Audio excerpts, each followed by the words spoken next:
Hare Krishna. So we will get started now. So thank you for joining for the ISKCON Portland Sunday Feast today. And today is a very, very auspicious occasion of the disappearance day of Srila Jiva Goswami, a great Acharya in our disciplic succession. And also today is Christmas, so another auspicious occasion. So let us engage in the Krishna Katha on this auspicious day. We will start with Mangalacharan prayers quickly. Let me share my screen.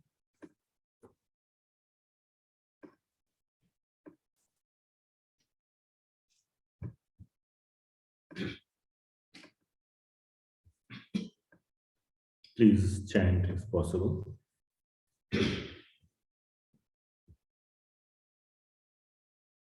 Om Ajnanatimirandhasya Jnananjanashalakaya Chakshurunmilitam Yena Tasmai Shri Gurave Namaha. Shri Chaitanya Manobhishtam Sthapitam Yena Bhutale Swayam Rupa Kada Mahyam Dadati Swapadantikam.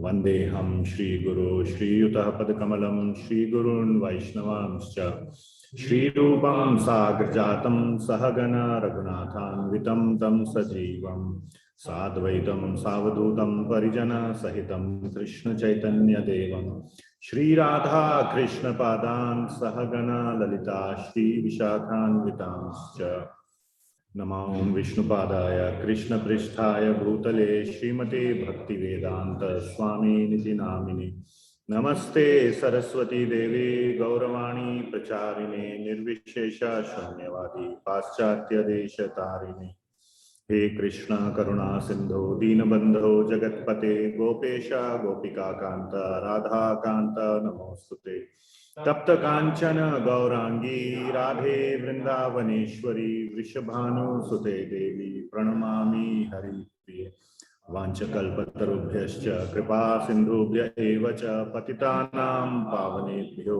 Vaishnavebhyo Namo Namaha Jai Shri Krishna Chaitanya Prabhu Nityananda Shri Advaita Gadadhara Srivasadi Gaura Bhakta Vrinda Hare Krishna Krishna Krishna Hare Hare Hare Rama Rama Rama Hare Hare. Srila Prabhupada ki jai. So today is, as I was mentioning, the disappearance day of Srila Jiva Goswami. So just a very quick glorification of Srila Jiva Goswami. He is, if not, or he is one of the greatest acharyas in our disciplic succession. I was hearing to a lecture by His Grace Gauranga Prabhu, absolutely magnificent lecture on the occasion of the disappearance day of Srila Jiva Goswami. And so Jiva Goswami was the nephew of Srila Rupa Goswami and Sanatana Goswami, the son of their third brother, whose name is Anupam. And Lord Nityananda predicted, he told when Jiva Goswami was born or about to be born, he told Anupam to, hey Panchu, sit down. Listen. So he told Anupam Goswami or Anupam Maharaj, the brother of Rupa and Sanatana Goswami, that this boy has to carry the weight of establishing siddhantically the entire Gaudiya Vaishnava Sampradaya. That entire weight rests on this boy. So that's a very, very, when I heard that sentence, it was a very heavy weight on one's shoulder to be put. So it's like he's almost like going to be an emperor of an entire movement, or the leader of the entire movement. So to siddhantically establish, firmly establish the Gaudiya Vaishnava Sampradaya. And that's exactly what he did, very, very successfully. So Jiva Goswami is very, very revered and respected and honored. And we have the pride and the fortune of having him in our, we can proudly call him as our, one of our acharyas, giant acharyas in our disciplic succession. So all glories to Srila Jiva Goswami. So today, and again, today is Christmas. So Merry Christmas to all of you. Jesus Christ is the Son of God. Srila Prabhupada said that so many times. And we have all nothing but respect and reverence for Jesus Christ. His message was very pure, pure message of God. And he walked his talk. He showed it so many times in his actions, all the way till his disappearance. So there is a lot to learn from Jesus Christ, his life, and the writings of his followers. The New Testament has, and the remaining, the four parts of the New Testament, the four, Matthew, Luke, John, and Mark, were the primary authors or who presented the New Testament. And so many parables we use in our classes, which are very, very useful and very instructional parables from the Bible, can be used even in our spiritual understanding, spiritual progress as well. So today's topic that I wanted to cover was on the Bhagavad Gita. So we will read I selected, so this month of December is known as the Gita Marathon month. We celebrated the Gita Jayanti as well, the appearance day of Bhagavad Gita earlier in this month. So I was thinking we will study a short chapter, not a verse, but a whole chapter, quickly summarize a chapter of the Bhagavad Gita. But the shortest chapter of Bhagavad Gita, which is chapter 15. And let's do a quick review of chapter 15. Chapter 15 is, so let me share my screen as we.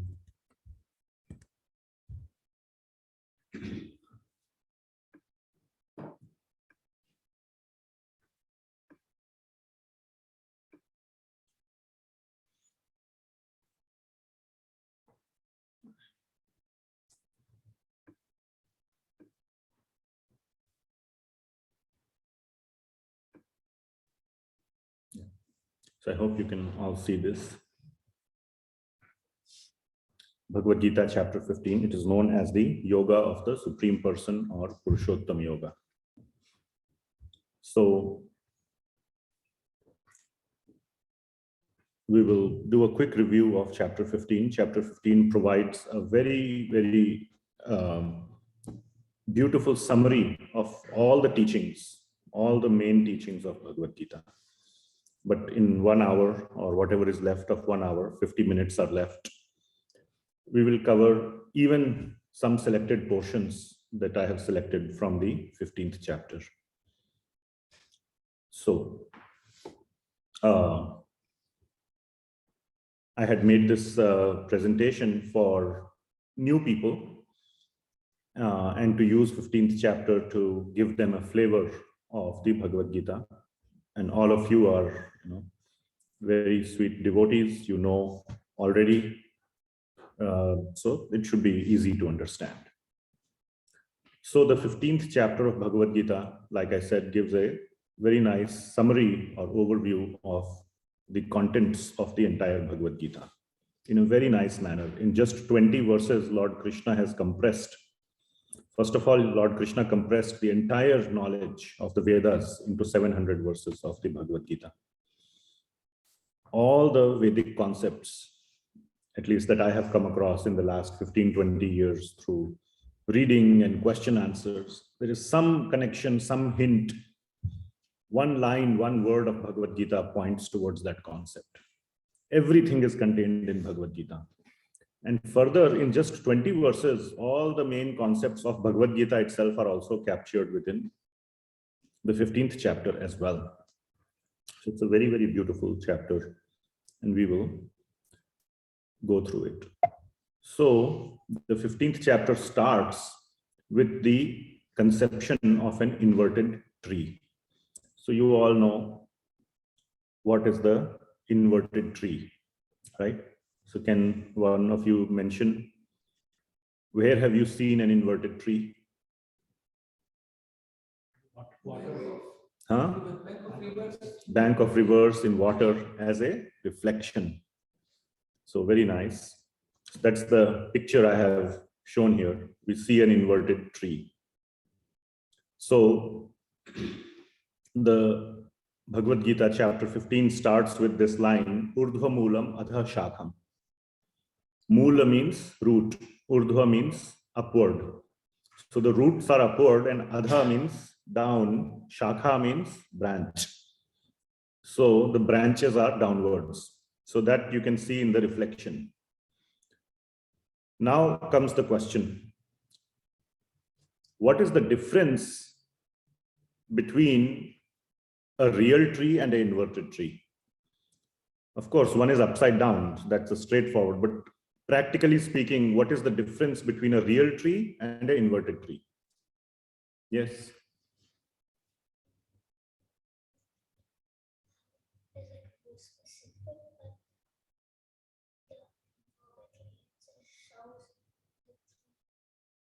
Okay. Anything else? Inverted tree is just a reflection of the real tree. True. That's what has already been said. It is a reflection. Without real tree, inverted tree cannot exist. Ah, very nice. So without a real tree, inverted tree cannot exist. That's one point. Okay. Real tree can exist and inverted tree may not exist. That is possible. If there is no water or no reflection, real tree can always exist. But reflection cannot exist without the real. Very nice point. Any other? There are three main points. 3 points I want to cover. Yes. Go ahead. We cannot really feel satisfied or eat the fruits or basically interact with the inverted. Very nice. So that's the second important point. So the first point is inverted tree or the reflection cannot exist without the real. The second point, which Chandrasekhar Prabhu mentioned nicely, is that the reflection cannot give you the fruits.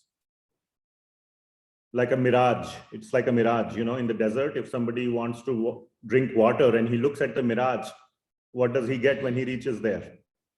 Frustration and disappointment. He thinks there is water in the reflection, but he doesn't get the real thing. So if you are swimming in the river and you see the reflection and you think, I want to eat the fruit, and you go and eat the fruit, you get nothing. Correct? So to eat the fruit of the tree or to get the shade of a tree in a hot summer day, you only can get it from a real tree. So the reflection gives disappointment in that sense. As an example, okay, this is an example. Reflection only leads to disappointment. The real tree is the one that gives the actual benefit, the long lasting or the real benefits of fruit and shade and so many other things. Correct? What is the third? Another important point is there. What is the difference between real tree and inverted tree? So first point was inverted cannot exist. Reflection cannot exist without real. Other way is possible, but not the reflection cannot exist without real. Second one is you can only get sweetness, ananda, from the real tree. You cannot get ananda from the reflection. And the third point, yes?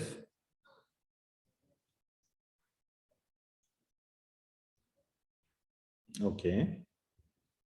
It's an illusion. It's an illusion, but what happens when the river is very stormy? The reflected version gets distorted. The tree remains as it is if it's a strong tree. So if the tree is very strong, we are not talking about a weak tree in this example, and there is a very lot of waves in the river, or the river is very, it's a very fast moving river, then the reflection becomes distorted, but the real tree remains as it is. So it's a distorted reflection. It's not a complete reflection. Some features of the real tree may not exist in the reflection. Are you following? So very beautiful example, very apt example has been given by Lord Krishna. So what does the inverted tree represent? That's the next question. Why this example is coming? Yes, Anirudh. Maya, very nice. You're all very well learned devotees. So the inverted tree is reflecting the material world. And if you see all the three properties, now I'm assuming you're all, not assuming, you are all devotees, and I'm assuming you have a decent or some reasonable understanding of the 15th chapter or Bhagavad Gita. So we'll go fast. Okay. So all 3 points that we discussed earlier hold good in this analogy of the reflected version representing the material world. Correct? The first point was the material world cannot exist on its own. The spiritual world is nothing but Lord Krishna's expansion. Everything Lord Krishna and everything spiritual, the entire spiritual world is non-different from Krishna. So without Krishna, material world cannot exist. Okay, God, we did not create God. God created us. So that is the first point. Second point, what was that? This material world is, we are trying to search for happiness. Just like in a mirage or in a reflection, if you want to go eat the fruit, you will be disappointed. Similarly, in the material world, we are searching for permanent or long-lasting happiness that is not available in the material world. We may get some little happiness, temporary, but it is not long-lasting, it is not eternal. The real happiness is in the spiritual world. It is fully eternal, long-lasting, and so much happiness, unlimited happiness. The quantity of happiness is also unlimited. Just like a real tree provides unlimited fruits, shade, everything. And the third point is that the material world is a perverted or an illusory reflection of the spiritual world. There is some aspect of the spiritual world in the material world, but not all. There is some happiness, there is some love, some relationships, but in the material world, we are the center. But in the spiritual world, Lord Krishna is the center. Okay, so we have some similarities between the material and spiritual world, but the material world is a partial similarity, not a full similarity. Agreed? Or does it make sense? The third question is, what should one do now?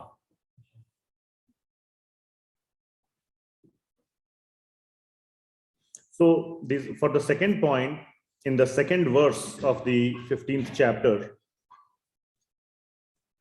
there is this line which says, Karma anubandhini manushya loke. That because of one's karma, one is entangled in this material world. So this inverted tree represents entanglement of the manushya, of the human being in this material world. And we must, couple of points now, kind of going off script a little bit here. Manushya loke. We see this in the Bhagavad Gita that Lord Krishna is talking about manushya. Can manushya refer to cat and dog in any sense? those who know a little bit of Hindi or Sanskrit will agree that Manushya is not cat or dog. Okay, Manushya means our human species. So at so many places in Bhagavad Gita, Lord Krishna talks about Sarva Bhutanam, all living entities. That one should, that or Jiva, we will see another line, Mama eva ansho Jiva loke. That all the Jivas are my parts and parcels. So in that sense, cats, dogs, human beings are alike. They are all Jivas. But the entanglement part of it comes for Manushya. And the other point I want to mention in this line, karma annabandhini manushya loke, which is in the second verse of Bhagavad Gita. Maybe somebody could pass out Bhagavad Gita without disturbance, just very kind of keep a quiet, low profile. That would be nice. So one of the arguments is, oh, Bhagavad Gita was spoken by Lord Krishna to Arjun. So it is not meant for us. Where in Bhagavad Gita it is written that it is meant for us? So many places it is written, and this is one of the places, Manushya Loke. So it is meant for all of the human beings. And we are entangled in this material world. So having known now that we are entangled in the material world, what should one do now? That is the question. Anybody would like to answer? You are entangled in this material world, in this inverted tree. What should you try to do then, once you are entangled? Yeah. Very nice. To cut the entanglement, to cut yourself out from the tree. So those who have Bhagavad Gita can open chapter 15 and go to the third verse, 15.3.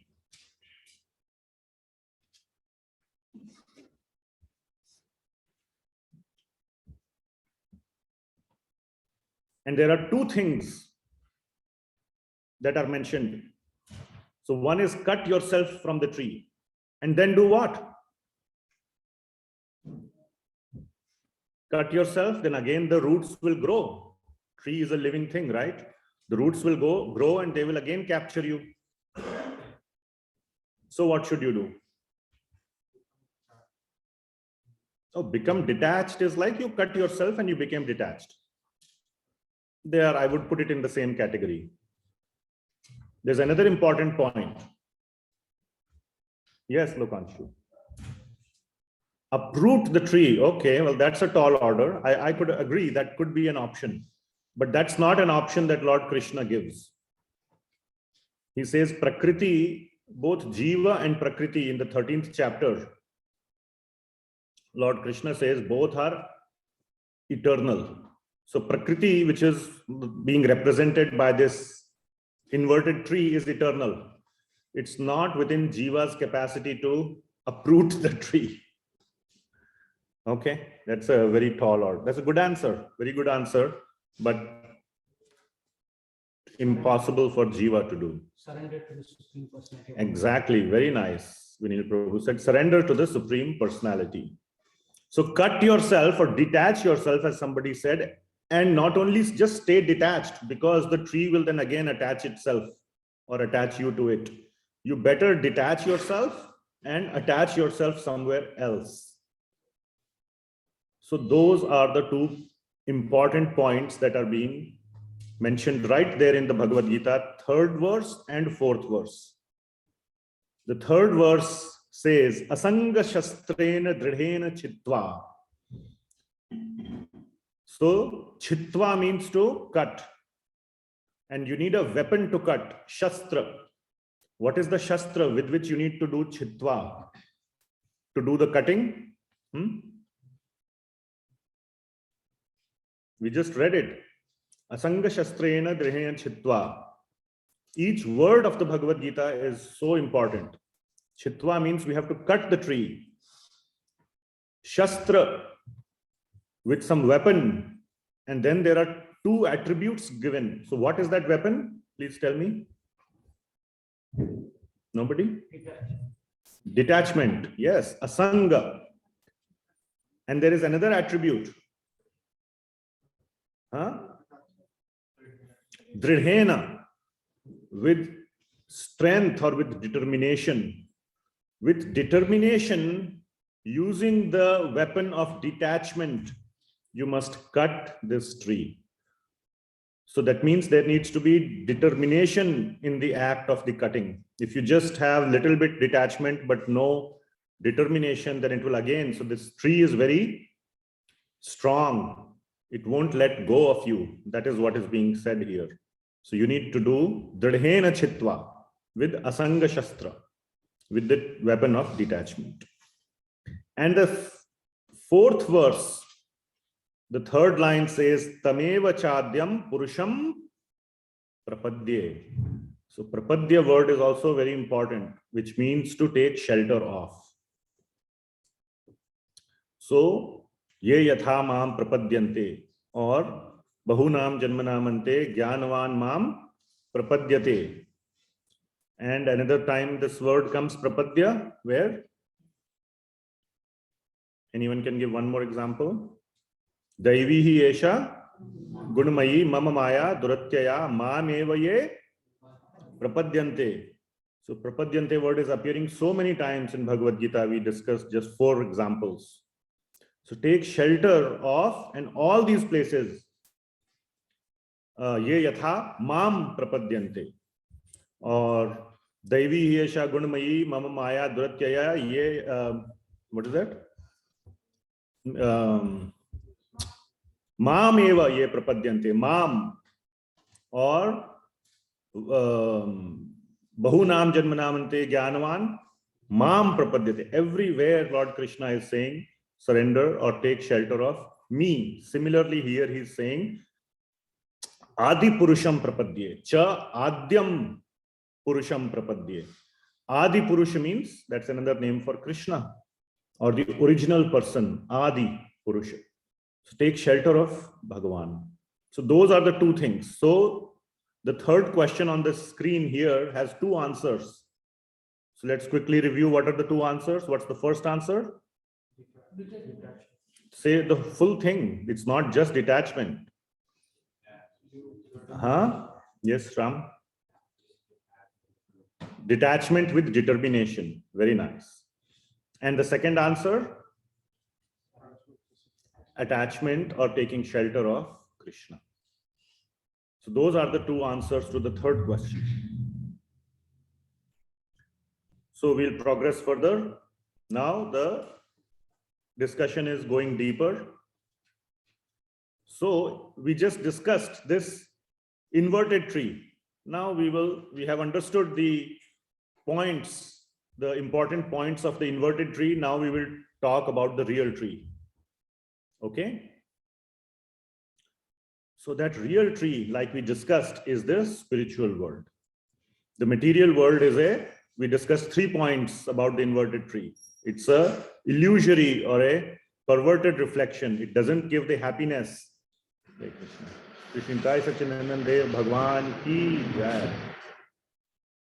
And it cannot exist without Krishna.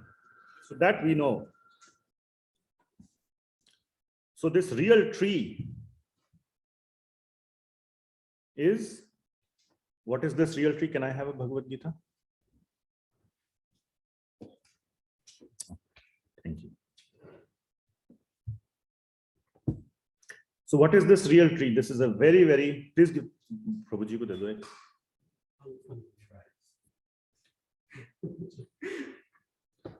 So what is this real tree called? It's the spiritual world. And there's a beautiful verse in the Bhagavad Gita, one of my favorite verses. Na tad bhashayate suryo, na shashanko na pavakaha, yad gatva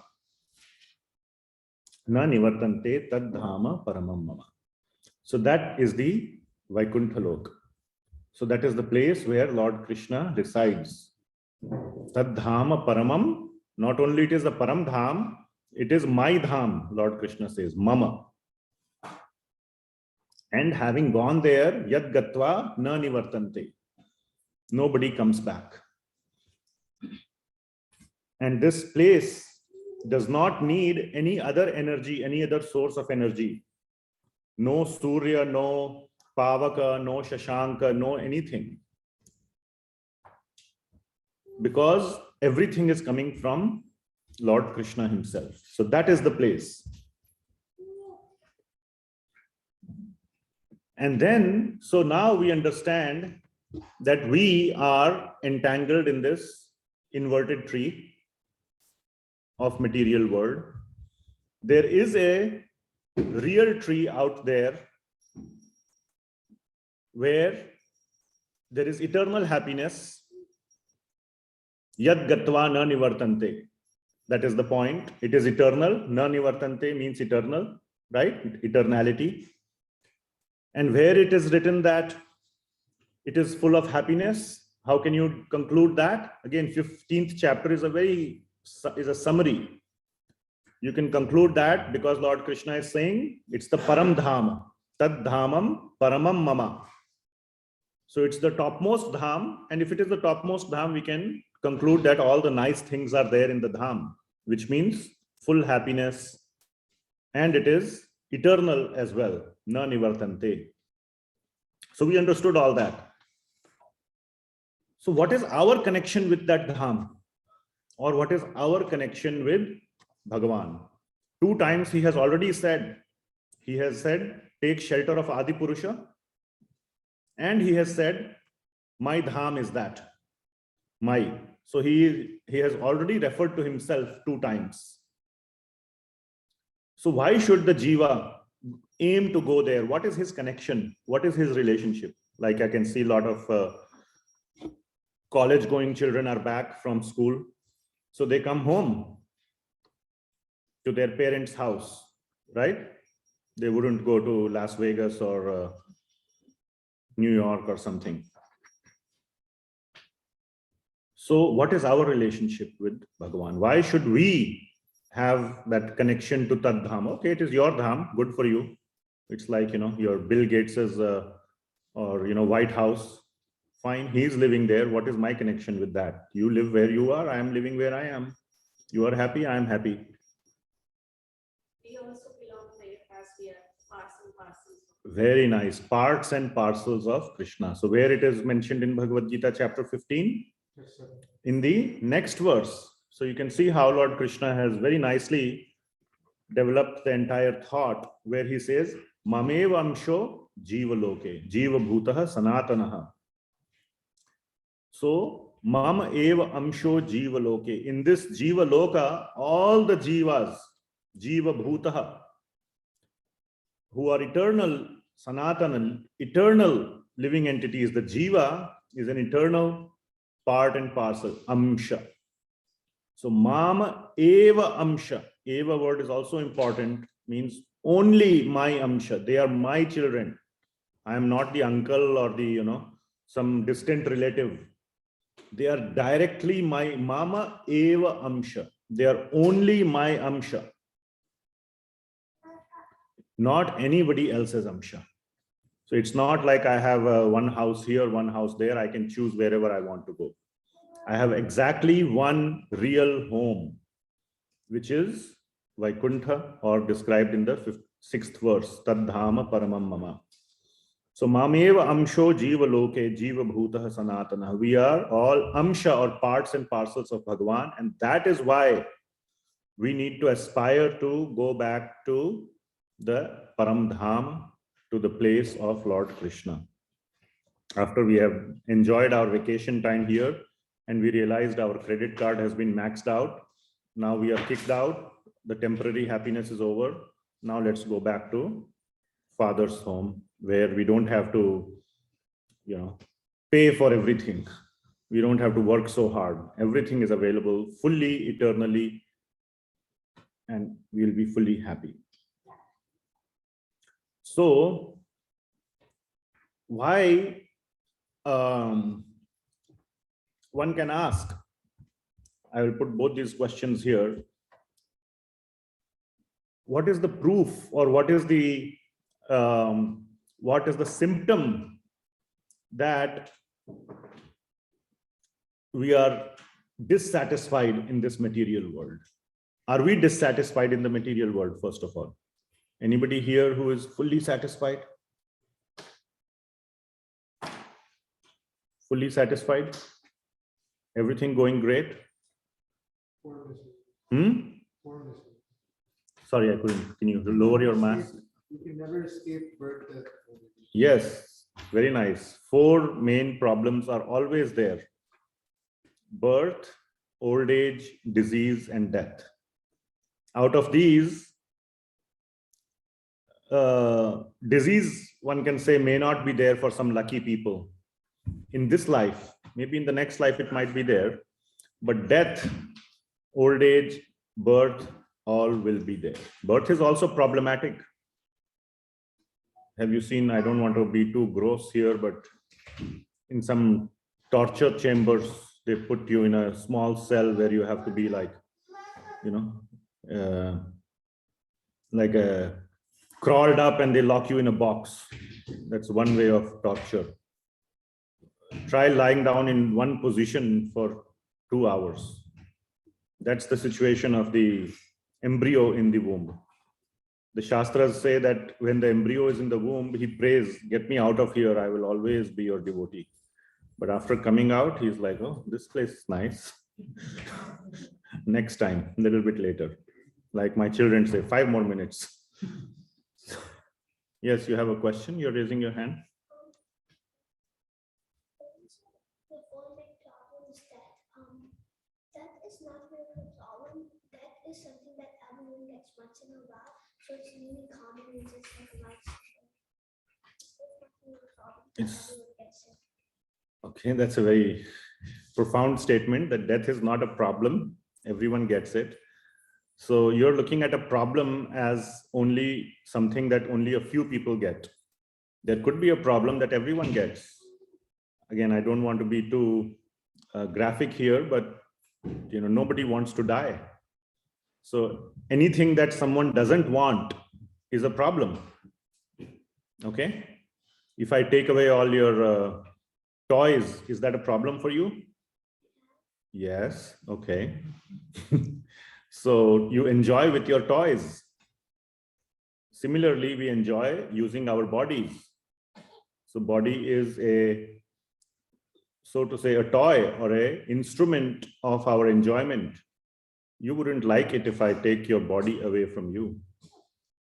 Therefore, it's a problem. Okay. And at death, that's what happens. The soul is told, you have to leave the body. And the conditioned soul, for it, it's a problem. Okay. So we are not satisfied. And why we are not satisfied? So if you look at the 9th verse, now we have gone to the 9th verse, where it says, Vishayan upasevate. Because we are enjoying or trying to enjoy the Vishaya. Vishaya means the sense objects of the material world. Upasevate. Upasevate means we are enjoying. In Hindi we say sevan karna. Bhog ka sevan karna. Ya mithaiyon ka sevan karna. You are enjoying the sweets. Sevate means we are enjoying the Vishayan, all the sweet objects of this temporary world. And because of that, and because those fruits, those sweets are limited and temporary, very quickly, here in our Sunday feast, when I open the box, I see one gulab jamun and I have mixed feelings. Only one. First of all, there is a gulab jamun. Wow, nice. But then the feeling comes, only one. Why not 5? That's the nature of the material world. So it's limited and it's temporary. You feel happy when you start eating it, but when it's gone inside, then you feel like, oops, done. I have to wait for next Sunday. So Vishayan upasevate.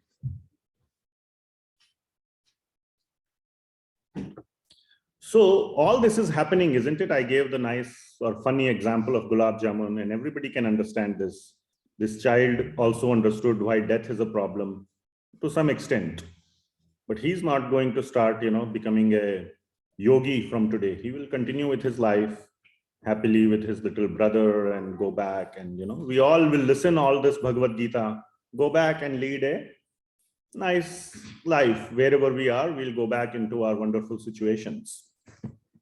So the question then is, why can't we see this? Or why can't we see this enough to take some strong action about it? Do something about it. We see it, yes. Today we are sitting in the temple, listening. Yes, you all see. Nobody would disagree with what is being said. And Lord Krishna is saying here. So you better have pretty good arguments if you want to disagree with Lord Krishna.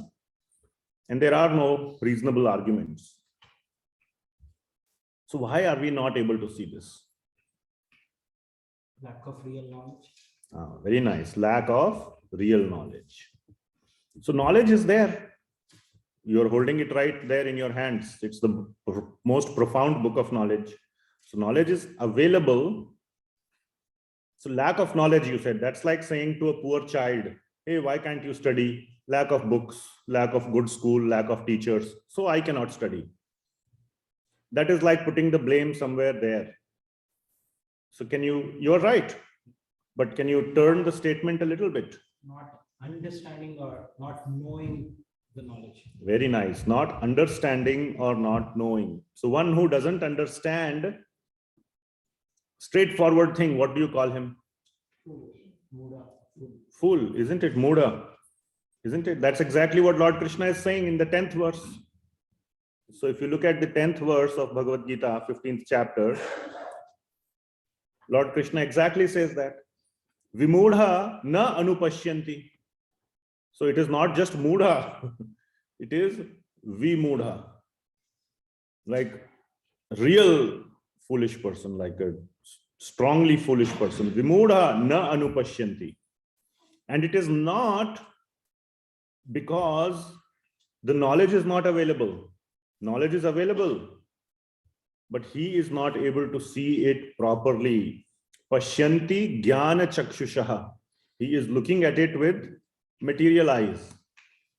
I have seen many books how to become healthy using Bhagavad Gita, how to become rich using Bhagavad Gita, management principles using Bhagavad Gita. All the materialists, so they may have Bhagavad Gita in their hand, but the objective is to progress materially. How to work hard, how to work so that with more output is there. And they may talk about removing passion, not focusing on the result, but the ulterior motive is the result. Oh, don't worry about the result, but if you don't worry about the result will come. So it's an artificial, kind of a thing. Oh, if I don't worry about it, then it will happen. So deep down somewhere, you are having the desire for the result. You're just not somehow trying your absolute best, even in your subconscious, to not acknowledge that you have the desire. But the whole deal about not desiring the result is the result itself. Or a deeper result, which could be happiness. Oh, if I just care about material result, I will not get happiness. So that's all the topic in the 2nd chapter of Bhagavad Gita. And so many examples are given about people who don't care about the result. Like one of the examples I myself give in these classes, Steve Jobs. He didn't take any salary from Apple. His whole thing was not the money or how big the company is, to create these beautiful world-changing products. But there is still a result there, which is that personal happiness, internal happiness. Wow, the world is better. And somewhere deeper down it is there because of me. The world is better. There itself, there could be happiness. One could be happy that the world is better. And it becomes a little bit contaminated more if you say because of me. I did it. That's way more priceless than billions of dollars in his net worth. So all that is result. And so many things Bhagavad Gita, they use to learn that, but they miss the main point, which is Mam eva ye prapadyante, to take shelter of Krishna. That point they miss. Somebody recently, yeah, we were doing this class actually, this class, exact replica of this one with a group of new people. And one person exactly made this point. Oh my God, I never knew Bhagavad Gita talks about all these kind of things. I thought it is about doing your duty and everything.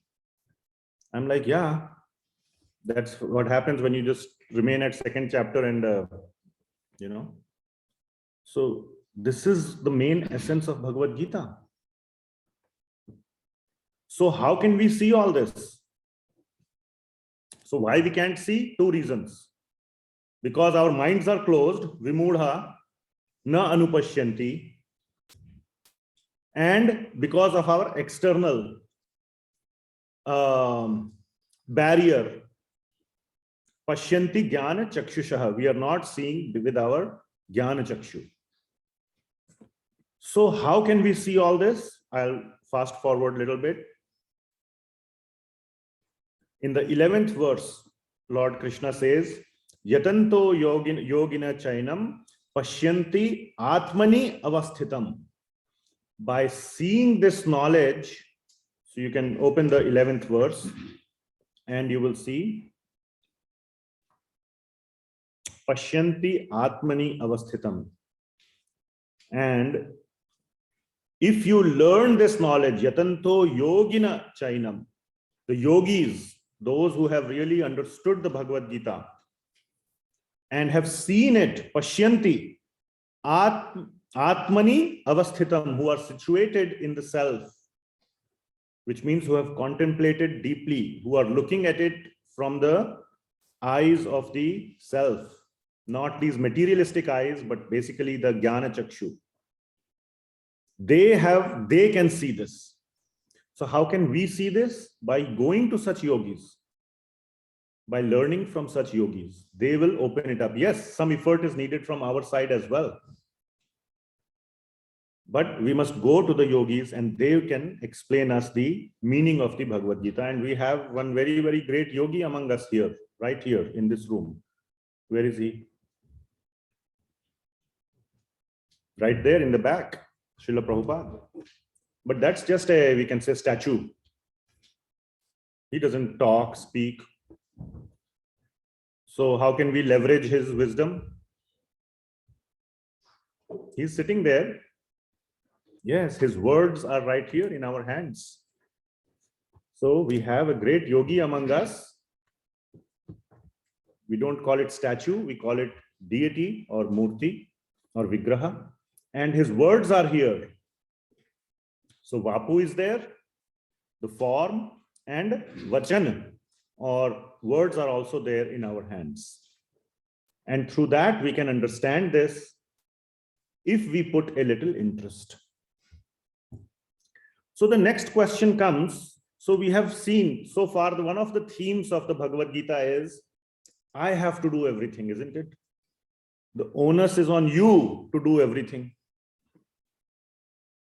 You have to cut the tree of entanglement with strong asanga, dridhena asanga shastra, with strong weapon of detachment. You have to realize that you are a vimudha. You have to read this book. You have to open your eyes, jnana chakshu.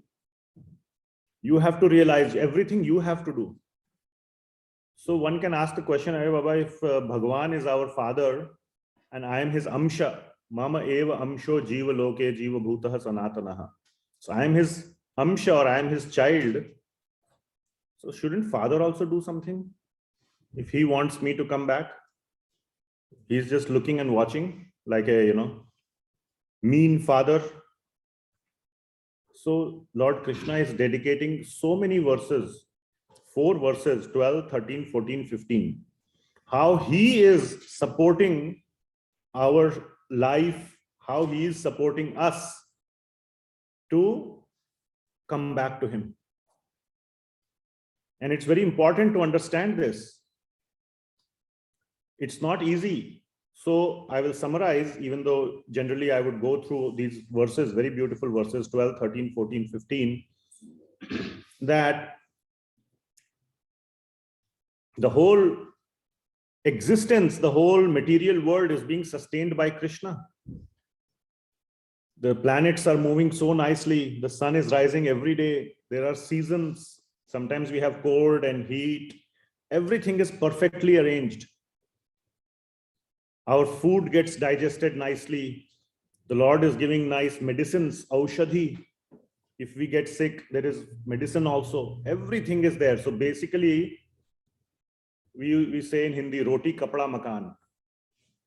And I will add one more thing, which Bhagavad Gita, though, whoever coined the term roti kapda makan, forgot one thing. Many people in the United States, at least, they continue working because of medical insurance. The job may be low paying, but they say is insurance good. Many school teachers, for example, have, I also have a hope of becoming a high school teacher someday. So I talked to some high school teachers. One of my first questions, okay, salary is low, no problem. Is there a good health insurance? They say Beaverton School District has very good health insurance. Okay, great. That itself is like $20,000. If you have to buy healthcare today out of your pocket, it's like $20,000 a year. So health, so aushadhi is also mentioned. Lord Krishna didn't forget health insurance. So everything he is doing, so much he's doing. Our food, and you don't realize, everybody gets. Sun is rising, usme what has God done? So you must realize when those things are taken away, then you realize their importance. Till it is there, we take it for granted. Your hands are moving nicely, hand or finger is moving. You say, what is there in moving your fingers? The simplest task for you to do. You're not being asked to be Lionel Messi, who will score a most difficult goal. It's like moving a finger. Any child can do, not just Lionel Messi. Correct? But ask a person who has some nerve problem in a finger. Moving a finger, he has to go attend 20 sessions of physical therapy to be able to remove the finger after surgery, this. So once that capability to move a finger is taken away, then one realizes, oh my God, it's such a fortune, such a privilege to be able to move my finger, isn't it? Here in America, like electricity, heating, it's some for 30 degrees outside, below zero. We are sitting nicely. Many of you are not even wearing a jacket because heating and everything is there. Go ask the people in Ukraine or wherever, where their electricity, heating infrastructure has been destroyed. So once it is taken away, then we realize. So we should be not kritagna, not, what is the English of kritagna? What is it? Ungrateful, yes. Ungrateful to Bhagavan for all the things we take for granted. We should be kritagya. We should be grateful. So all that Bhagavan is reminding us, the food doesn't digest automatically. You don't have to think about it. Food automatically digests. All the Prabhuji here is a very accomplished doctor. He can give you all the 20 steps that need to occur for rice to get converted into energy so that we can move our body or even our heart can beat. It doesn't happen automatically. Ask all the people that are there in his ICUs how many problems they are facing because some step in that function stops working. And then the doctors have to spend thousands of dollars to fix that. And finally, he is saying, I am giving you the Vedas. Vedaish cha sarvair aham eva vedyo in the 15th verse. So Krishna is not only giving us these basic infrastructure, plus he is giving us the knowledge. He has appeared as knowledge. He is knowledge. He is the Veda. I am the Veda, but he has appeared as the Veda in the book form, right in our hands. So he is giving us the eyes to see. He is giving us the intelligence. He is giving us all the things, and he is appearing right in our hands as the knowledge. What else is needed? Please tell me anything else if God were to stand here and ask, what else do you need, my child? I don't think I can come up with anything. The one thing that you could say is God can just put a noose around our neck and drag us towards him, or put a gun. That he doesn't want to do. He will not drag you. He will not force. He will provide, just like a father. Just like a father.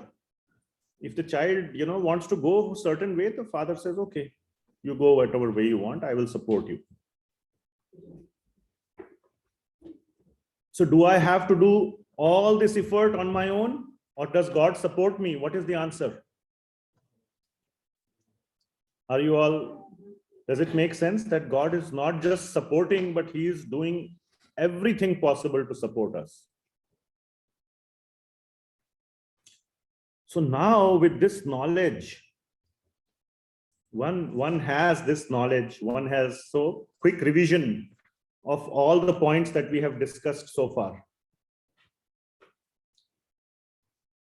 We have realized that this is a temporary material world with problems. One of the children said 4 main problems, among which the biggest problem is death.